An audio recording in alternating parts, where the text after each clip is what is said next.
Poppy Jamie, I had you on my Ask Jameela Anything podcast, and now you're here because you blew my mind on that to the point where I was like, more people, we need even more people to hear this woman because she's blowing me away.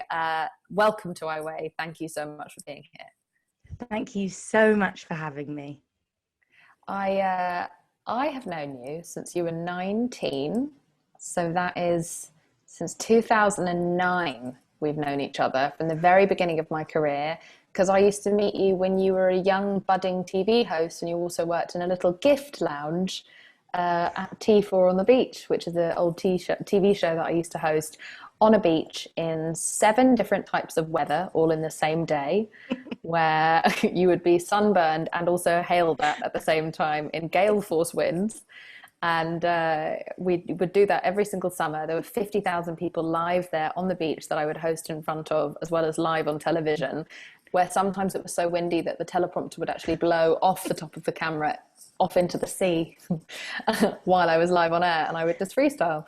But that's where I would meet you backstage as you were becoming a TV host and entering into this industry. And it's so nice to see where you're at now, all these years later, as one of the leading voices online in mental health.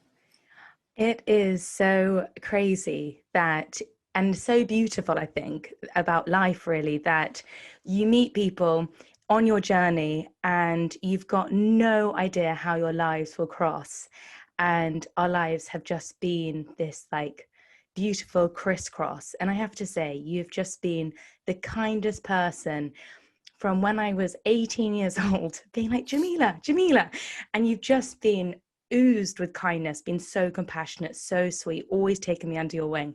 And you've never changed. And I will always be just so grateful to how kind. And also it's just such a love. It just really is so life affirming when you do meet people like you, because you're like, people are really kind out there. That's nice. We weren't always in a very kind industry either. And yet we came up alongside each other in so many parallels. And it's been so interesting that 2 very different women who've had 2 very different life experiences have consistently kind of moved along these parallels and ended up in the same space of around the same time starting to kind of unravel. And in our journey back to who we are, or journey towards who we want to be, we've decided to bring as many people along the ride with us as possible. I'm so keen to understand, like, when did this is definitely not something that either of us were focused on when we first got into the industry. In fact, I think you and I both considered ourselves, because we were both very bubbly and bright and always happy and always smiley. I definitely remember that about you. We were people who, I always thought I was just fine until I fell apart. I didn't think I ever had any mental health issues. I thought that my feeling of panic all the time was just because I wasn't good enough. I didn't know that that was a condition called anxiety. And so is this something that you were aware of back then, or has this been a journey towards mental health? It is amazing that 10 years ago, we daren't even speak the words mental health to each other. It was so far away from our vocabulary, our conversation. And obviously it just shows you how quickly the world has changed, thankfully. But also how much our understanding of the mind and our emotional experience as human beings have changed as well. Because completely the same as you, I understood and was conditioned to be happy, polite, performative. And even when I was feeling deeply insecure, terribly anxious, unbelievable perfectionism, I kind of thought that was normal, and I was the only one obviously having those feelings. And obviously now we realize that we aren't the only ones. There are millions of people out there. And when I had that moment of realization, that was when I decided to change my entire life to focus on bringing tools to mental health. But I do say, I do caveat with, my mum is a psychotherapist, so I was aware of the mind, but it's so different when your mother is a psychotherapist to actually understanding for yourself that if you've got to do something. And I was aware of it because my father suffered from severe mental illness with chronic stress and anxiety throughout his lifetime. And so I learned from a young age that mental health was something that you couldn't see, but yet had a tremendous impact on everybody around around them.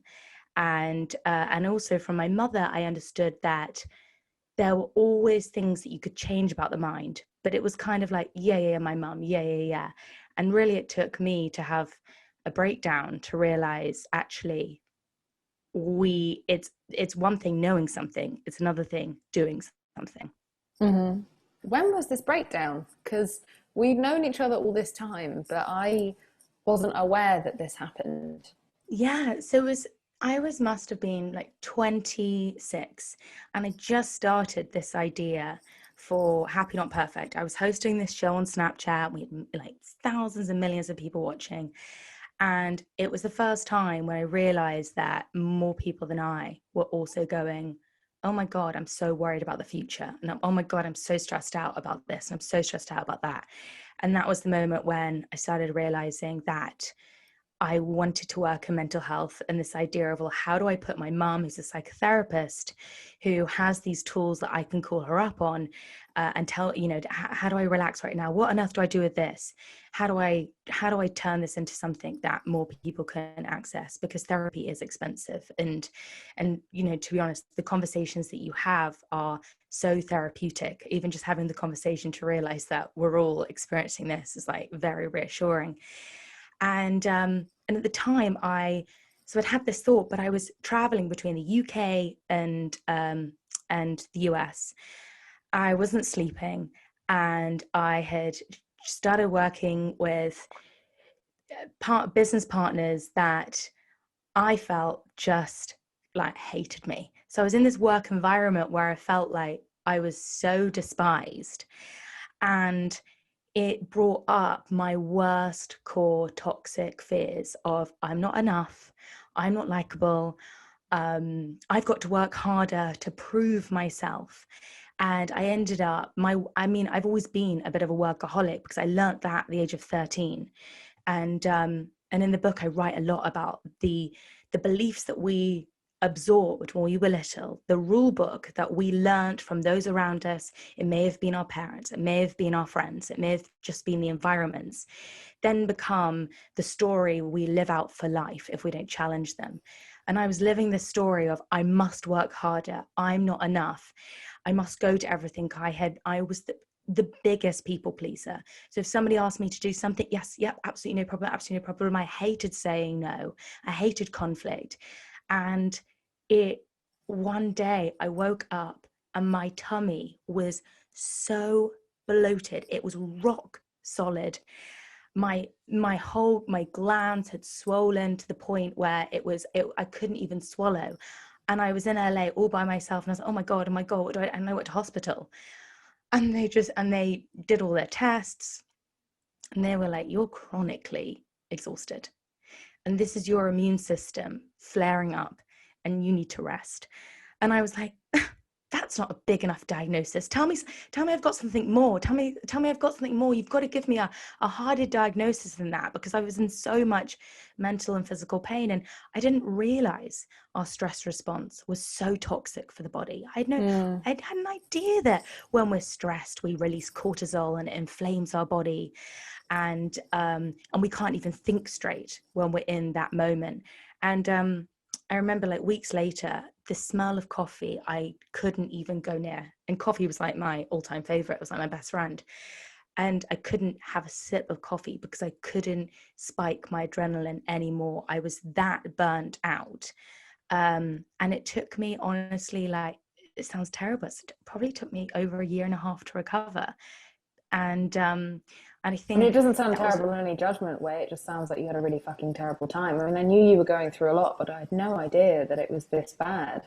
But again, I guess at that point, we didn't really know each other well enough to tell each other the full truth of how we were both feeling. Because I was also 26 when I went through a nervous breakdown. And no, you didn't know at the time when I was. It's so funny. And I'm so sorry that I wasn't able to be more there for you. I had no idea. I think that's why the world has changed so much, because we were just on the phone being like, I'm going through this and I'm going through this and I'm going through Exactly. this. Yeah. And I have to say, you really appreciate the friends that you can be, and that's really kind of, I guess, the main message and the main learning I've had is, how do we live our most authentic truth? Because when we sit down, even with just a stranger or a really good friend, when someone's willing just to say, oh, this is me, it is so reassuring. And that is what I appreciate about friendship so much, because we're like, I'm going through this. And you're like, I've actually gone through that, Pops. And you may go through this, and it's okay, because, it's actually not as bad as you think. Yeah, it's also one And of my favorite things to do because you're younger than me. So it's one of my favorite things to do is to tell you all of the terrible shit mistakes I've made, to either make you feel better about yours or to stop you from making the same mistakes I've made. And so I guess that takes us to Happy Not Perfect, which started to grow on social media and then became a widely loved app. I have the app. I listen to your podcast. It's excellent. And now you have a book coming out where you've taken all of these life lessons, where you've even included your childhood diary entries, which is such a brave and vulnerable thing to do.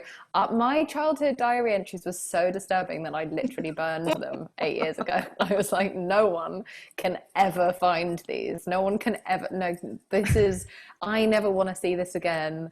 This is just, I was such a twisted child. But you've created this book that documents your kind of journey through understanding neurology, and something that I think is so interesting. And this has been like a part of my experience of you that has just been so fruitful and mind-blowing, is your dedication to understanding the actual function of the brain, not just the emotional language, not just the emotional tools, but part of your recovery has been actually understanding what our brains are doing, what our brains are built to do, what our survival mechanisms are, and really getting into the weeds of neuroscience. It's been like watching you, watching everyone you've interviewed, all of the places you've gone and spoken, all of the things that you have done. It has been like watching you do essentially a PhD in like your very own PhD in neuroscience and psychology. It's been fascinating. I honestly think the root of all change is education. Mm. And when I was lying in bed, unable to move, I thought, I've got to understand what's happening, because our bodies are bloody brilliant and our brains are brilliant too. The problem is that we are living lifestyles that are not conducive to healthy bodies and brains. Mm. And suddenly, when you understand what is going on, you go, oh my God, of course this happened to me then. Of course I was feeling anxious. It's so normal. My brain was actually working. It was working. It was doing what it's supposed to be doing. The problem is that actually, maybe I need to change my external environment. And this idea that the brain has got, kind of three inputs, like bottom up. You've got obviously genes, and then you've got nutrition, you've got top down, where your thoughts and your thought health and how you can regulate emotions. And then you have external inputs in, are you in a safe environment? What's going on? If, for example, you've just recently gone through a breakup, of course you are going to be going through the ringer.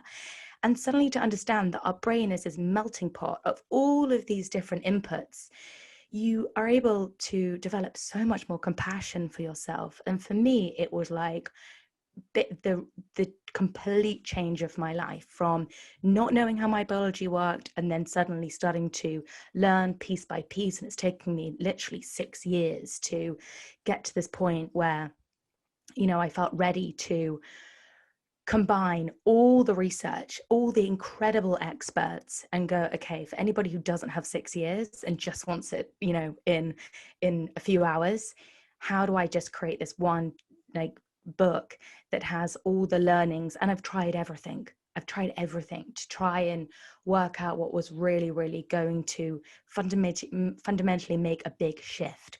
Because we can all talk about how amazing meditation is, but for me, it was impossible to sit down and do a meditation practice every day. Mm-hmm. And actually, for people who don't kind of resonate with that kind of sitting still mindfulness, surely there must be other things out there. And that was really the mission, was to go and understand my brain in a different way. Thank God you said that, because I really can't meditate for shit. I really can't, not for shit or fuck. I cannot do it. I've tried. I listen to the apps. I try and do the sleep meditations. My brain will not stop. And so I'm so excited to dig into the tools that you have learned over the course of your recovery, essentially, I think we'll call it. You seem in a much more recovered place. Talk to me about one of your favorite things that you learned throughout your process. I mean, one of my favorite things that you talked to me about was just the fact that the brain kind of has two radio stations. You break it down to calm FM and stressed FM. Talk to me about that. Yes. So this was really inspired by Dr. Rick Hanson, who has a book called Hardwiring Happiness. And he talks about how the brain only really has two settings. And I was like, oh my God, this makes so much sense. The brain only has two radio stations. Either we are playing stressed FM, which is like, rah, or we're playing chilled FM when suddenly we can make good decisions. We're able to process our emotions.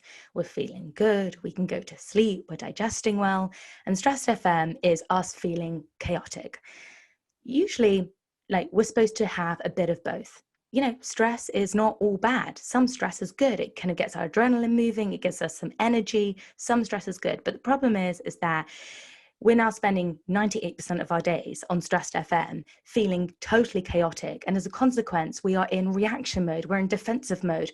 When we're in defensive and reaction mode, we don't make good decisions. We make decisions based on past patterns, because that is how the brain formulates the present. The brain goes into a situation and goes, oh my God, have I seen this before? Have I seen this before? Have I seen this before? And then it goes, oh yes, I think I have seen it before.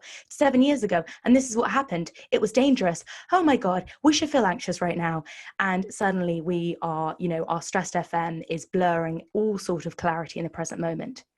Suddenly when we are in relaxed FM, the parasympathetic nervous system, for any scientists out there. So go on, break it down there for the people like me who didn't go to school after they were 16. What is the parasympathetic stressed FM system? is the sympathetic nervous system. It's the fight and flight mode. And we all know that. It's when our cortisol is pumping. It's when we're in that fight, flight, or freeze state. Mm-hmm.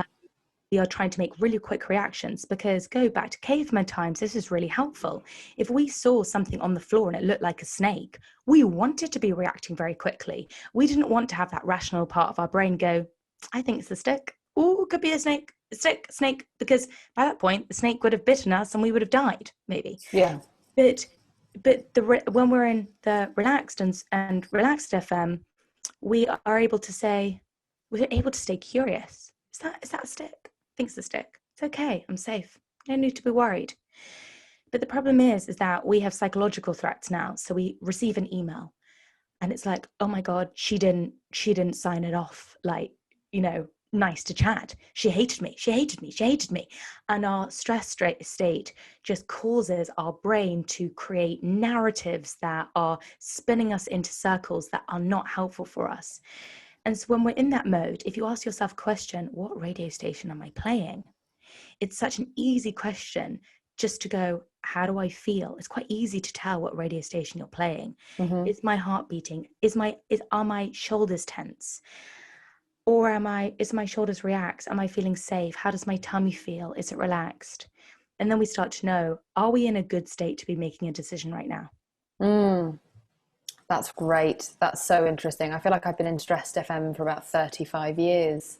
I really need to change the bloody radio station. And so let's say I'm me, which I am, and I'm in stressed FM, which I was in yesterday. What could I have done to switch over to calm FM? Great question. So this is step one of the flex, which is connection. Usually when we're stressed, we have learned that uncomfortable emotions should be not felt.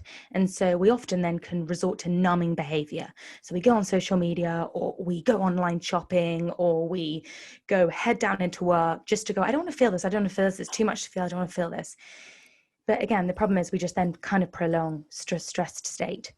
Mm-hmm. How to switch it back is just to, first of all, acknowledge, to accept whatever you're feeling, because that is totally fine. You take away the judgment and you go, okay, my mind feels, and you label that feeling. And it's the diffusion technique. And a lot of people may have learnt this in acceptance commitment therapy. And by doing that, you say, my mind, today, my mind feels. Today, you're reminding yourself emotions are always temporary. It's Okay, just today. so I'm going to do it. So my mind feels like a dumpster fire. Does that work? Today. Is that an answer? Today. Oh, so it's important to say today so that you don't put a permanence on the feeling. Today. Okay, so today or right now, my mind Yeah. feels like a dumpster fire toilet. Great. And so you go, my mind, suddenly you are disassociating yourself. You are not your emotion.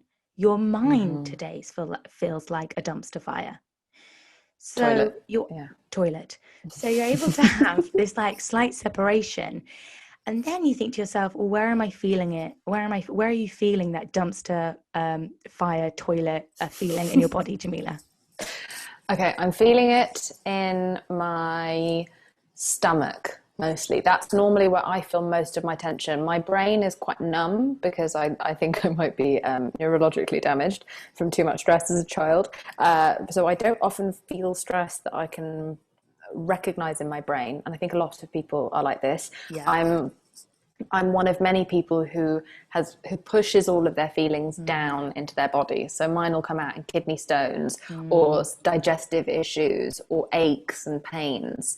I store all of my grief in my body, and my eating disorder habits, especially when I overeat, or I used to anyway, were because I was trying to physically push feelings down with food, like down from my throat, away from my head, down into my body, so that my stomach ache would externally reveal the internal turmoil that I was in.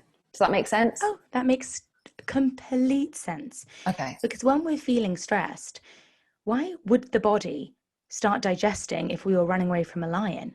Exactly. So our digestion stops when we're feeling stressed. And that's why when I had my complete breakdown, I was bloated for months. I just didn't go to the bathroom. I mean, probably too much information. I was deeply constipated. That's fine. That's what's happened to us all. It's happened to us all. For months. I'm certain I didn't shit between the age of 24 and 27, so it's fine. Not one time. So this is how we're going to change it. Yeah. So I want you to, they're called microflexes in the book. Relax your shoulders down. Okay. And I want you to place your hands on your belly and breathe into the belly as if you're expanding the belly so much, and push that belly out, get that gut out, expand it. And now exhale. Slowly, belly releases towards the spine. Now let's do that again. Let's inhale into the belly with our shoulders down, expanding the belly, fill that belly up, all with air, relaxing air. Hold it for a moment, for as long as you can. And exhale. Exhale, exhale, exhale, exhale out. And continue breathing just gently. Yeah. Now, by breathing into the belly, we activate our vagus nerve. We start telling our brain. Vagus nerve. Wait, what's the vagus nerve? The vagus nerve is connected from our gut into our brain. It's one of the most important signals that is attached to our nervous system. It's part of our nervous system, and it controls whether we're in the fight or flight, whether we're playing stressed FM or chilled FM. So when we are feeling stressed, if you just go back to the breath, and it feels so simple, so, oh my God, we all breathe.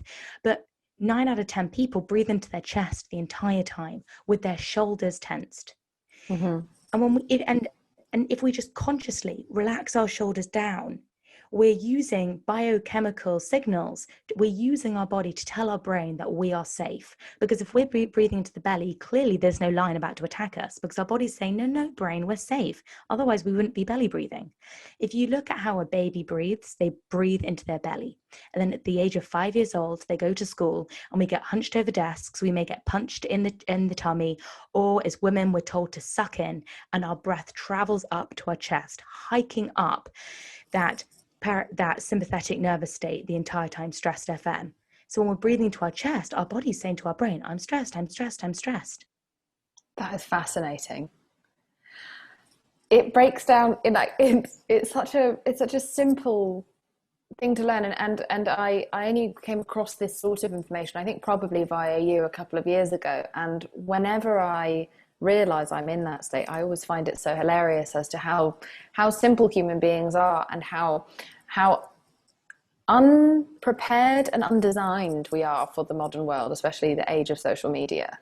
Because you were talking about the fact that when Stressed FM is playing, that's when you shouldn't make decisions, right? So Yes. social media, especially when you're on the receiving end of trolling, or maybe you're watching someone else being trolled, or maybe you're watching the news cycle, and it's fucking stressful, especially as it has been in the last year and a half, but also just forever for the last 11 years. We have the same response to the response we would have had back in the day, as you were saying, like from a pissy email even can trigger us into that fight or flight response.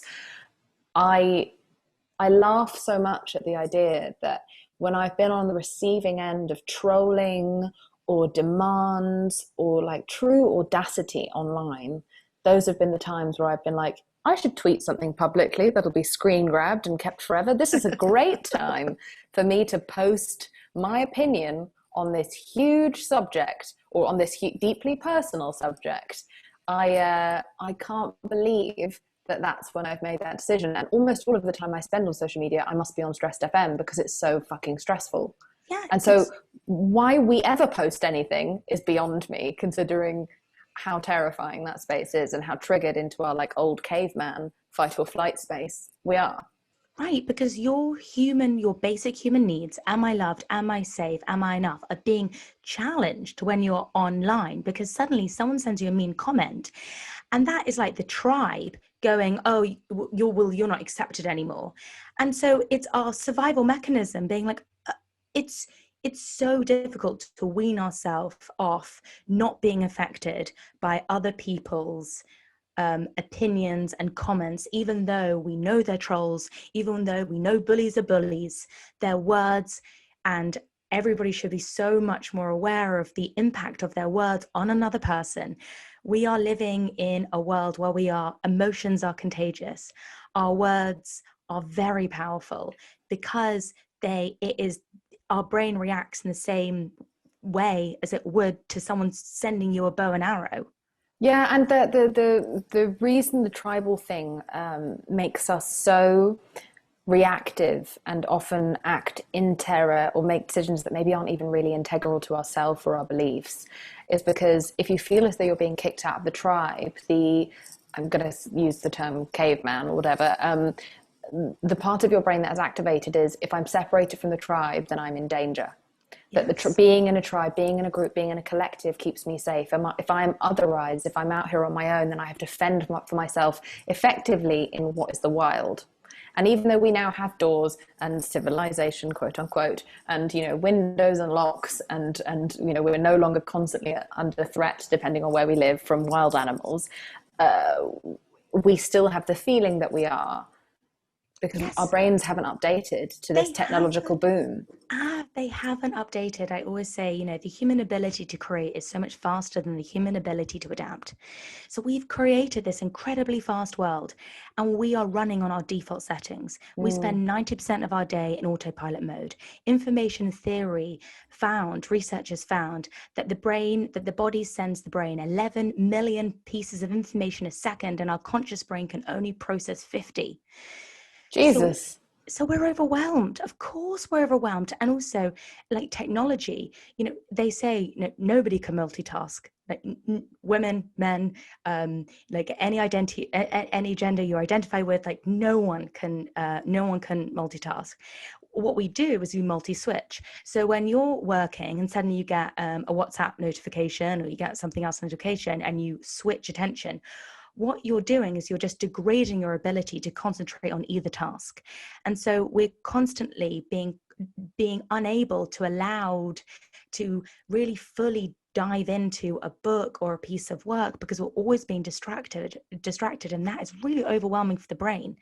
The brain really hasn't changed much over thousands of years, but yet our world has. And so this is why, like, part of the book and in the strapline is upgrade your mind, because it is a daily practice to upgrade our mindset. And that's why one of the biggest points of the book I talk about is we've got to live a life of flexible thinking, including flexible thinking in the way that we approach life. And part of being a flexible thinker is being deeply curious, having the time to question, actually, like, is this true? Is this thought I'm having true? I'm online, someone sent me a horrible comment. And before we react, we ask, is this true? Like, can I be 100% And sure does this this is true? impact my life? And does this make me unsafe?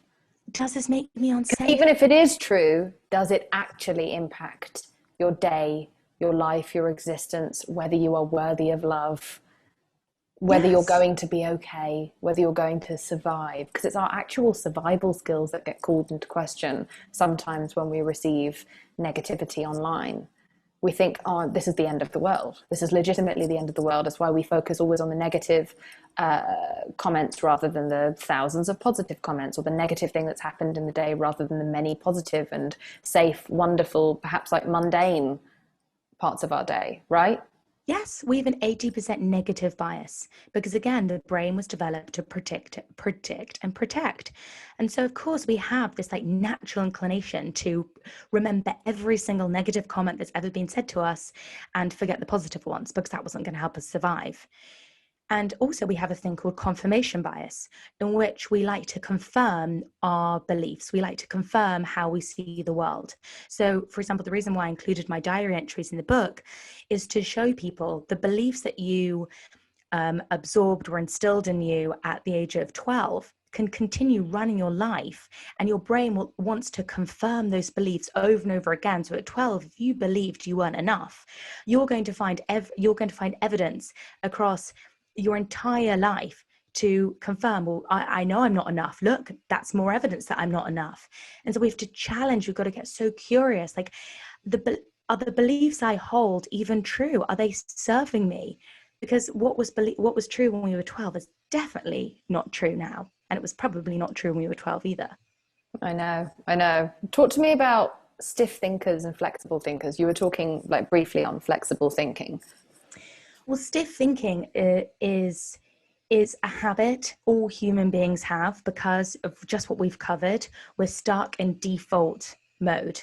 We're stuck with this negative bias, with our confirmation bias, stuck in our, stressed FM. And as a consequence, we are like, we believe everything we think, and we if somebody doesn't agree with us, then they're wrong, because we can't understand that a different world from how we are seeing it from within.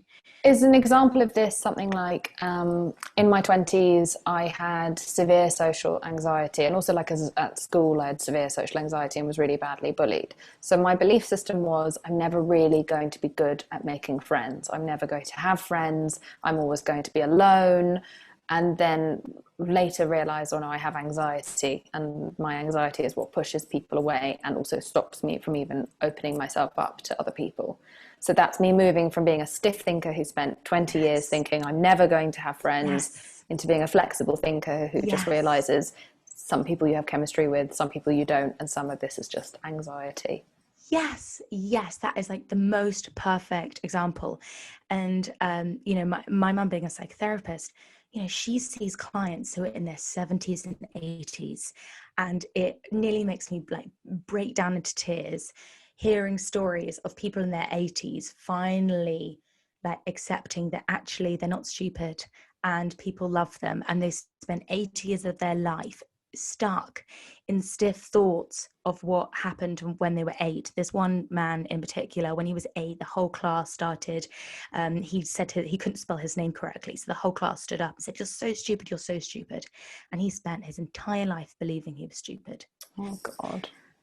And it just like, it made me just like it just made me burst into tears when she was telling me the story, because we have like science, and this is one of I think the things that really like just got me totally hooked on understanding the brain's neurology. Science has proven that we have this thing called neuroplasticity, that our brain is malleable, and so science has proven we can change our brain, we can change our outlook. And it's not easy, because when we believe something about ourselves, our bitchy inner critic, which I like to call mine a name, and I call mine Regina after the mean girl in Mean Girls. And I'm like, Regina can be vicious. And there's some times when we're feeling anxious, that inner critic gets louder and louder and louder and louder. And it's really difficult to go, I know that's not true. I can be flexible right now. I can sit here and be in that emotion, but stay curious at the same time. And so flexible thinking is about curiosity, choice, and commitment. Mm-hmm. And curiosity, my greatest inspiration for this was Byron Katie, and she has these 4 questions that that I learned from her. So, for example, the thought that like everyone hates me. Is this true? And we're like, well, I think it is true. Everyone hates me. Can I be 100% sure this is true, that I'm disliked? Well, no, because I can't look into their mind, so I don't know. How does this thought make me feel? Well, awful, unconfident, just the worst. I don't want to go out again. Like, oh, I'm just going to stay at home because that's where I belong. Who would I be without this thought? Like, open to opportunities, having experiences, learning, growing. And we realize through curiosity that so much of our suffering is within our thoughts that are often not true. And then we move on. And then we move on to choice. And the reason why I included choice in this flex method to help us move from stiff thinking into flexible thinking is because our brain, again, it's been working in a certain way for so many years. So if we want to change it in any way for it to be kinder to ourselves, we have to make a conscious choice to. And we've got to make a conscious choice to choose compassion, because at the root of every human, we only have 2 emotions, love and fear. And every thought is either coming from fear or stepping into love. And so when we ask questions like, how would I advise a friend experiencing what I am now? What would I tell a friend experiencing what I am now? Not only do we start actually activating the wise part of our brain to tap into our wisdom, because we can only be in our wisdom when we're on relaxed FM. When we're on stressed FM, we are working from fear and we can't access the buckets of wisdom we all have. So choosing to be compassionate is the greatest choice we all have, and it takes work. And sometimes it takes us to ask that question over and over again. How would I advise a friend? What would I tell a friend? Yeah. I talk about this a lot when it comes to body image, that I've had to learn how to be my own best friend. Where would I ever tell a friend that they don't look good enough to go up for that job, or they are too fat or old to be loved, or they are not worthy of being accepted in society because they haven't met a certain like ridiculous, unrealistic societal ideal? No, I would never say these things to anyone. I have so much love and respect for other human beings, even ones that I don't know, so much more love and respect than I've had for myself in the past. And so I've had to learn to be my own, just to have my own inner Beyonce, because obviously Beyonce's my best friend. I don't really know her, but no. But I've had to learn how to cheer myself on the way that I would cheer you on or someone else. Like, all I do is encourage other women all the time, and yet it's been so hard to learn how to muster that up for myself. And now that I've learned how to, it has helped me just become so much bolder, even when maybe I shouldn't. I try. And it's interesting, like, I've been thinking about this so much lately, the way that we discourage each other. In particular, we discourage women. Like, we are a generation, especially like lately in the last couple of years, I feel as though we've entered a period of encouraging stiff thinking, of telling people who they are. It's like, oh, you've made that mistake. This is who you are. This is who you will always be. There's no point bothering to change, because we're never going to believe that you're going to change. And we're writing you off because of that mistake. Now, I've made mistakes, or I have misrepresented myself, or I fucked something up, or I've been bad in a thing, on camera, on the radio, and I've been told by hundreds of thousands of people before, like, just kill yourself, or you're worthless, or you're annoying and you will always be annoying. You should never do this again. You should leave social media. You shouldn't bother to come back and try and do better. Oh, you're only trying because you want to be accepted now, so therefore there's no value in your trying. All I get is discouragement. And like, part of my journey, and I think it's yours as well, has just been to like push through that discouragement and be like, you don't get to tell me whether or not I'm capable of change. whether or not I can improve, whether or not it's worth my time to try to become a better person or a smarter person. This whole podcast is just an experiment in seeing, like, how much can I learn from these excellent people like you, and how much can I grow? And people online don't get to tell us, they don't get to tell you, whoever you are who's listening to this right now, who maybe didn't say the right thing politically or whatever. Maybe 10 years ago you said the wrong thing. No one gets to tell you that it's too late for you to change. And you bringing up this, this devastating story of this 80-year-old just shows that, like, you can become a flexible thinker even at 80, that you never have to write yourself off as I am beyond hope.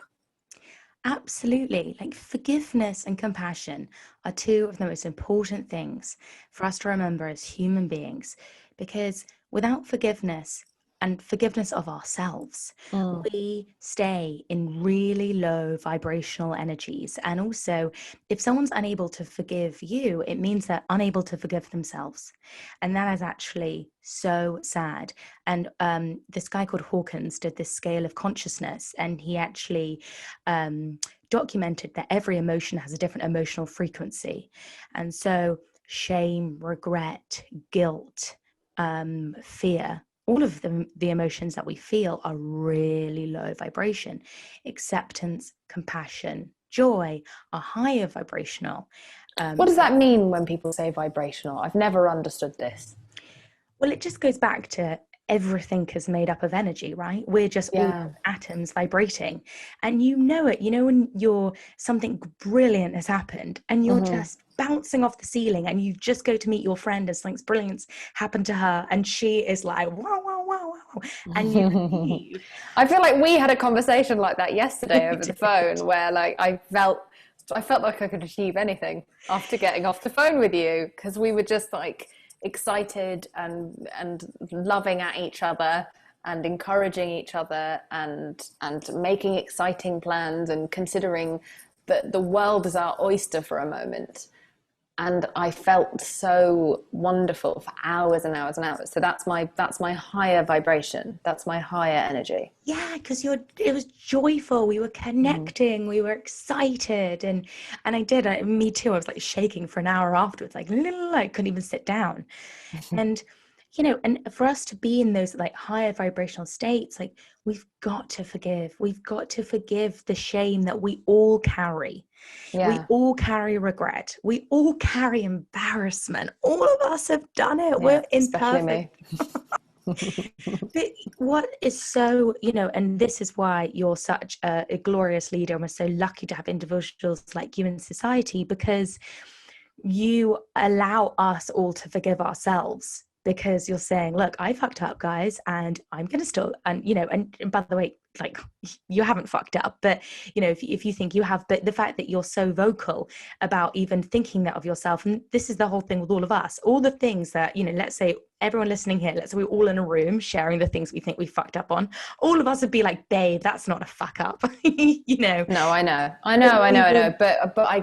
But some of us get, in particular, I think women and women of color, but then add to that being a public figure, you get held to really impossible standards. And so I just want to show people, like, hey, look, I used to be a slut-shaming, sexist prick 10 years ago, maybe less, maybe 8 years ago, oh God, who didn't know the term patriarchy. And now I'm like a fairly reasonable, kind, loving, woman-promoting feminist who understands the correct terminology. And now I'm putting most of the money I make into raising up other women or other people who are marginalized online. It's like, I've gone from being a legitimate bad guy, bad person who says bad, negative things to people publicly, to now becoming a much more decent and integral, more informed person. If I can do it, old me, fucking, mistakes.com, if I can do it, anyone can do it. And that's the thing that I most want people to realize. I want to encourage. I'm not interested in discouragement. It doesn't achieve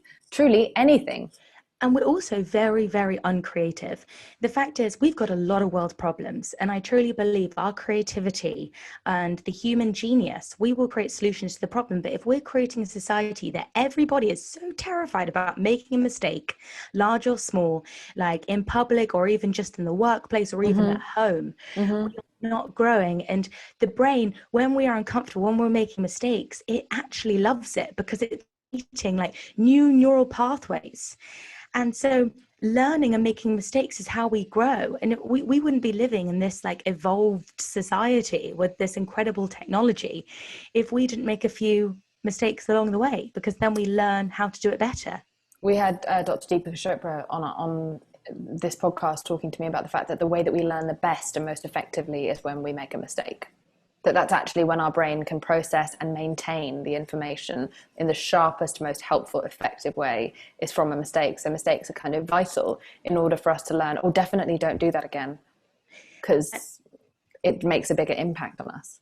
And also when we're frustrated, because if you've ever learned a musical instrument, it's when you start getting really, really frustrated and you're like, oh, I just can't get it. Or if you're trying to learn like a sport or any new skill you're trying to learn or a language, you start getting very, very frustrated. And that is when you know the brain is in an accelerated learning time, is when you get frustrated. So I think sometimes we always assume that, like, again, we kind of put happiness in this premium emotion that we should always be feeling, but actually frustration is a really, really helpful emotion, because that's when our brain is trying to work problems out.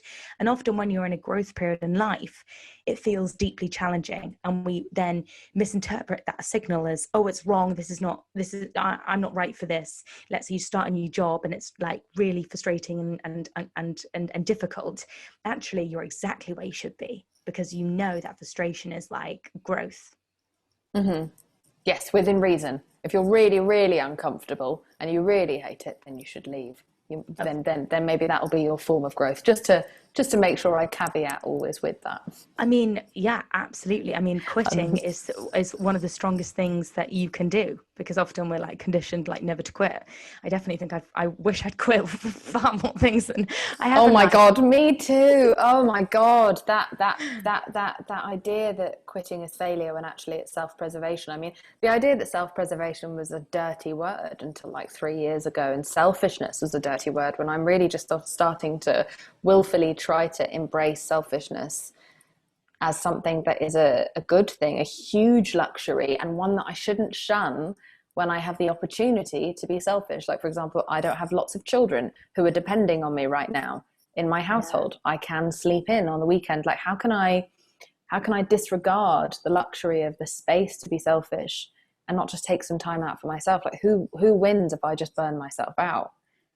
I mean, absolutely. I think you touched upon a really important point in this whole conversation around mental health, which is there is one size that does not fit, like one size does not fit all. Like, fundamentally, everybody is their own expert.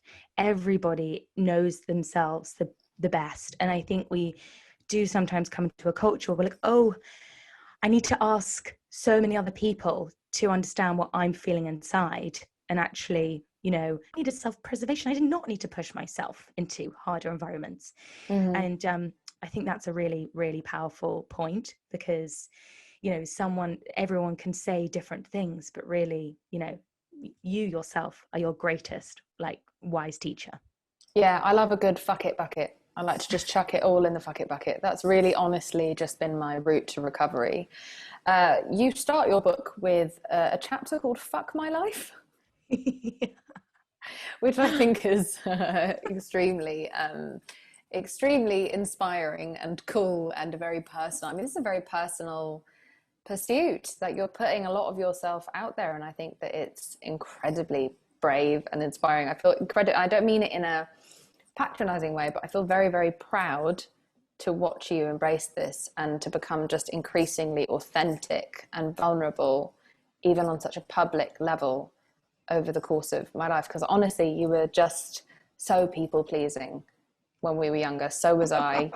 Maybe that's why we didn't become closer until we were older, until we became our authentic selves. Do you know what I mean? We would always see each other around, but maybe our like heightened, hyper, people pleasing kind of facade. You taught me this terminology called duck syndrome, that I think we were both so guilty of, and maybe are still sometimes, but I feel like it maybe like repelled us away from each other, or maybe got in the way of us becoming as close as we now are. And I fucking adore you, and I'm so happy to have you in my life. But would you please explain what duck syndrome is? Oh yeah, I'm such a culprit of duck syndrome. Well, I was. And duck syndrome is basically living life like a duck when you're trying to look so graceful, like you've got it all together, which I feel kind of like Instagram is for many people is like such an experience of duck syndrome where you're like, look, here's my life and I've got this and I've got this, and underneath the surface, you are paddling for dear life. And this is really what kind of culminated in like my total like chronic exhaustion, because I was just so desperate to try and look to everyone else that I had life together, and underneath I was literally like, oh my god, keep going, keep going, keep going, keep going, keep going. And then it all fell apart, and you can witness all the and it's funny, they always say kind of like life like hits you with three buses at the same time, kind of like one thing goes wrong and then it's like bash, and then it's like gives you another bash and you're just kind of like on the floor. But like one of the greatest, she was a great friend to me in LA. She's a bit like an old sister, and she was a yogi, and she said, Poppy, never waste a breakdown.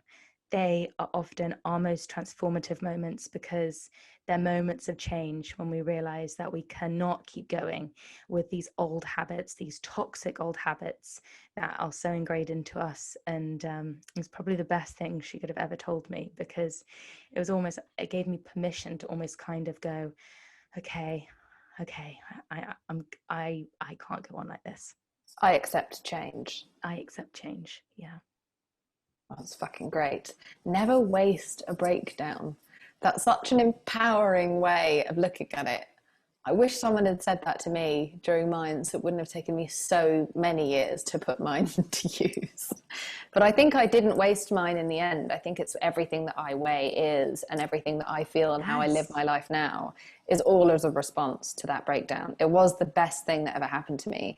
It was also just very expensive and stressful at the time. Right. Right. But you wouldn't No, it's taught me so much. Yeah. 100%. I would definitely not take it back. I was on the worst possible path.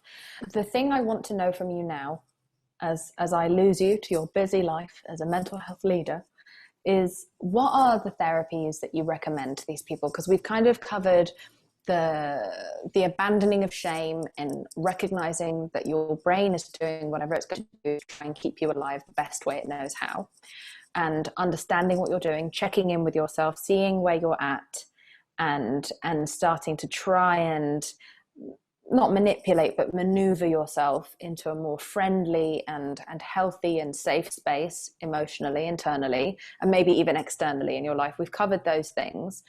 What are some of the therapies that you would recommend to the people who find like, fuck, I feel like I have stressed FM on all of the time. I don't really know how to make that transition, because it sounds so easy to make that transition. And you've definitely laid out so many of the ways in which to do that just in this podcast alone. But what are some of the practical things that someone like me or someone like our listeners, what are those steps that we can take in order to actively create long-lasting change? So I obviously am a huge advocate of therapy, because my mother is one, and I've gone through like years of therapy myself, and I've tried so many different ones. And what I would try to encourage people is I actually love therapy. I actually find it really fun, because I think the greatest gift we can give ourselves is self-awareness, to understand ourselves. Like the ancient Greeks said, know thyself. And it was like one of the best things thousands of years ago, they said, and then we kind of forgot ourselves. And now we're coming back to this point where we're understanding ourselves and this desire to understand ourselves again. So, and also all therapists, it's like dating a boyfriend, like I've heard stories of, one of my friends went to a therapist and she really didn't enjoy the experience. And as a consequence, she's like, it's not for me. But actually there are so many different, it really is finding that person that can gel with you, that understands you, and And so, for example, my mother does a therapy called brain working recursive therapy, BWRT, and I think that is absolutely incredible. It's a new therapy that has had significant research on it, and it basically rewires your brain at the subconscious level. So you may have probably heard about hypnotherapy, which is also an incredible therapy because, again, our subconscious is where all our memories are stored, and our conscious brain is obviously kind of, our thoughts and, actually quite limited. And so hypnotherapy can really access that subconscious brain, which is usually the driver for how we think and behave and react. So hypnotherapy, I'm a huge fan of. I think you understand. I think you find memories that were very formative, and actually you can, with your older self, look back on and go, "Oh, that actually, you know what? I didn't need to feel so scared in that moment. I was okay." And there's a lot of like kind of using the present to heal the past, and I think that's wonderful. And then I think you've obviously got CBT, which is brilliant, and that's like a lot cognitive of behavioral cognitive behavioral therapy, and you can talk about the DBT, dialectic behavioral therapy. I did EMDR, eye movement desensitization and reprocessing therapy, which I talk about all the time. Exactly. And then, you've got like slightly holistic therapies, which, for example, massage. I know this sounds strange, but actually, for me, for example, the beginning of the pandemic, I, was on my own a lot. And actually, we realized that we haven't been touched. And we need oxytocin and the feeling of touch. So if you haven't been able to hug anyone for ages, you could be like really low on just physical touch. So I think it's really interesting to, again, look at the mind as from the bottom up, outside in, and top down. And there's all sorts of, for you, it could be acupuncture. That could be releasing energy from the body because you said your issues in your tissues. So I think use your mental health as almost like a constant adventure. It's not a game that we ever complete. We can't just suddenly go, boom, my mental health is fixed. Woohoo! It is forevermore, for the rest of our lives. We are always going to be in different environments, situations, and our brain always needs to be nourished and nurtured. And understood. And look, and some therapies can be expensive. So there's always, for anyone on their different price points, there's lots of different things you can do. There's group therapy, which I think is absolutely brilliant. And so go on a mental health adventure. Agreed. I think it's the single best investment you'll ever make into your life if you have that ability to be able to access that. And also, there have been many times in my life where I couldn't afford therapy.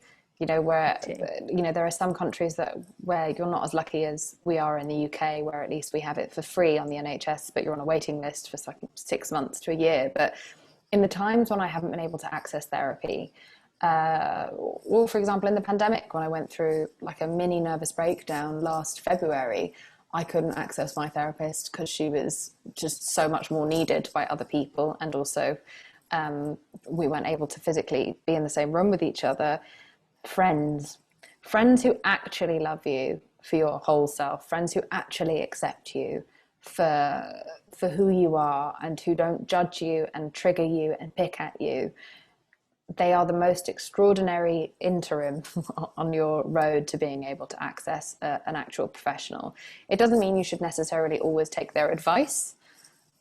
Not everyone should take mine, I'm sure, but I just want you to know that even sometimes just hearing your own thoughts out loud, sometimes even just writing it down. I never used to take journaling seriously, but it's honestly like free therapy, in that a big part of the challenge is the fact that we don't even know what we're feeling. It's just these thoughts are bouncing around our head all of the time. And because of the confirmation bias that you were talking about earlier, we're going, yes, that's a perfectly acceptable thought. That is a true thing. And because we don't hear ourselves say it out loud, away from all of the chaos of our brains, we can't register what we've said and how untrue or problematic or painful or sad that thing is. And so saying it out loud to someone that you trust, or writing down your core beliefs, you talk a lot about this in your book, like core beliefs, can help expose to you what you're really feeling. and even that can put you towards a path towards change. And what I love about your book, and what I think is so important about your book, Poppy, is the fact that you are giving people that introduction to understanding themselves, to accepting themselves, to living shamelessly. And I'd never looked at mental health as something that was physical, and that was I never took into account neurology the way that I should have when I was younger. I never took into account brain chemicals. I never took into account like ancient patterns of how our brains work to protect us. I had no idea that the brain was only built to predict and protect, and that 80% of our thoughts were negative, setting us up for so much failure if we don't go out of our way to make ourselves happy. I've learned so much from you. I'm so excited for people to read your book and to listen to your podcast and to follow your work, because in doing so, in starting to investigate my brain properly as the organ that it is, I've started to treat it the way I would my stomach and my liver and my lungs. I've started to care for it in a way that doesn't just feel ethereal. I think that's the only word I had right now, but it feels intangible. It feels very like meta and vague, the mind. And you found a way to explain it to people in a way that makes it feel like there's hope for a solution. You've made the brain feel practical and approachable. And for that, I think you're just the best. So before you leave, would you please tell me, Poppy Jamie, what do you weigh? I weigh... Oh, You can take a second. I weigh... The question almost makes you want to cry, doesn't it? So many people cry during the question. So many people. It's like, oh, I weigh being a part, being a sister, being a daughter, being a friend, and hopefully being a person that can help other people find tools through my own journey. So oh God, you made me cry now, Poppy, for fuck's sake. We're English, we're not supposed to do this. This is illegal in England. You're definitely someone who helps a lot of people, and you've helped and taught me so much, and I love you loads, and thank you for giving me so much of your time. You're so generous, and everyone go out and buy Poppy's book. Oh, well, thank you so much, Jameela. You mean the world to me, and you're a constant inspiration. And I Weigh has totally changed my understanding of my, how I even relate to myself. So thank you so much. Thank you.